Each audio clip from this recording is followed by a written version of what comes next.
Hey everyone, welcome to this first screencast. Really excited as this one is going to lay the groundwork for the rest of the course. In this screencast, I'm going to talk to you about the lifelong leader lens. It's the perspective, it's thinking the way a leader thinks in every situation. And so, as we dive right in, I want you to imagine that you've been placed in a group of people, you don't know them. And I love doing this kind of exercise. You've been given a task to do.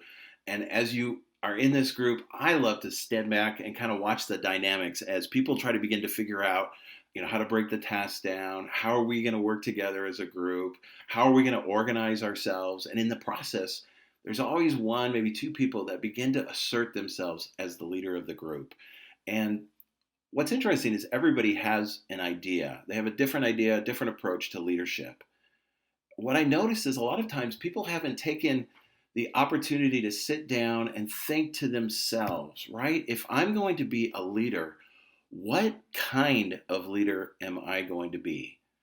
Because what I discover is that most people will approach leadership, will try to be a leader in a way that makes us as a leader most comfortable and in a way that gives us, the leader, the greatest sense of control.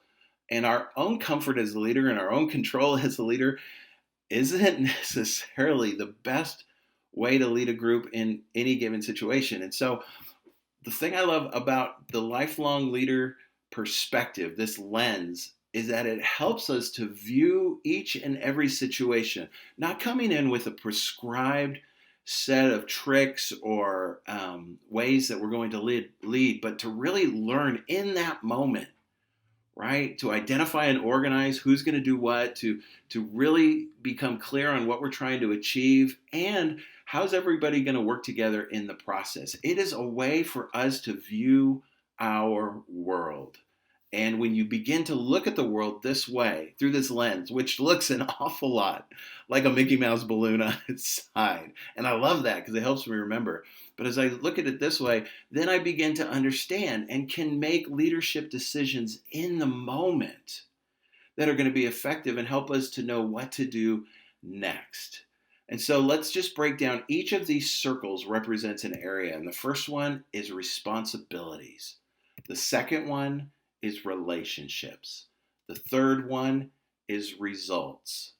And what do those three areas, what do those three words mean, and how do they give us perspective? Well, let's look at each one. The first one, responsibilities. Responsibilities are those things that depend on you. It's up to you. We are counting on you to get it done. We have given you the responsibility, and it's going to require you to be engaged in this thing. You're going to have to act. You're going to have to make it happen. If you choose not to be engaged, well, that's the definition of irresponsibility then. It's also responsibilities are something that you are going to be held accountable for, right? When all is said and done, it's up to you to get it done. And not only the actions that it takes for you to accomplish it, but also the consequences that come about from the way that you went about accomplishing it. We use responsibilities as a leader to measure the commitment of the group. What do I mean by that? I mean, if someone on the team or the group hasn't taken responsibility, then you could probably guess that they aren't as committed as somebody who has a higher level of responsibility and engagement in the group. The next one is relationships. And what are relationships? They're the way that we interact, right? We define our relationships with one another. There's all different types of relational status and authority.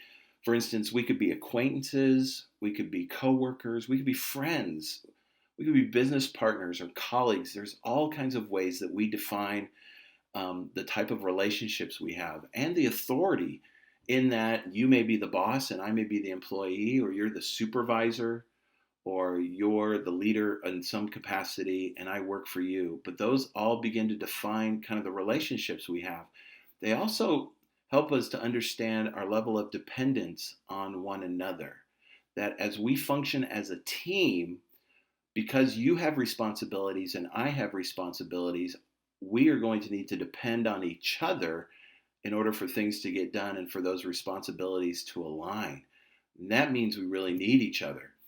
And that also means that the relationships we have are an opportunity for us to really get to know each other and our willingness to be known. How transparent will you be with this group? How authentic will you be with this group? Because we use relationships to measure the level of trust, which is the key to any effective and healthy team, is how much they trust each other.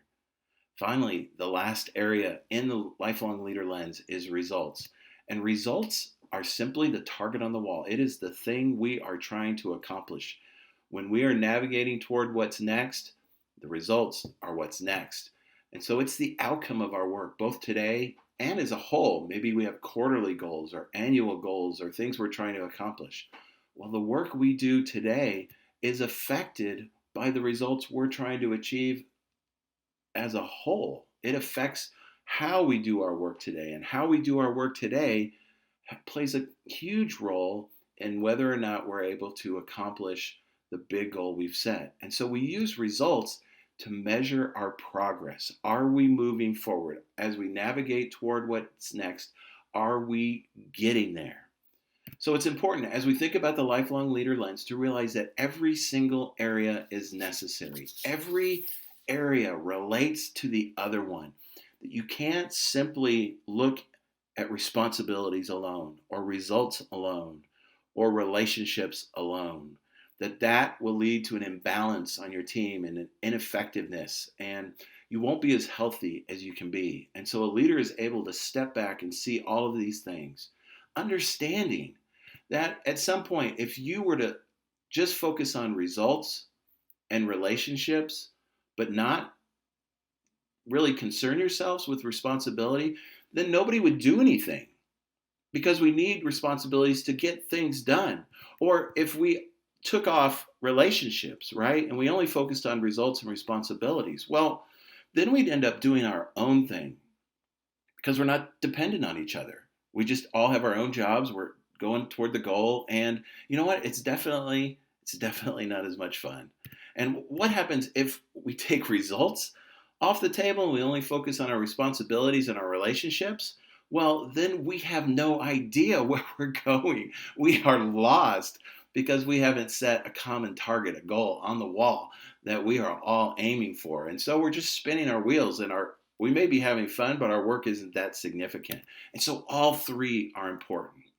So here's what I want you to do. I want you to start with yourself. You little blue icon, you. I want you to start with yourself. And in your homework, in the Leadership Lab, you're going to begin to look at your own world, your life through the leader lens in all three areas.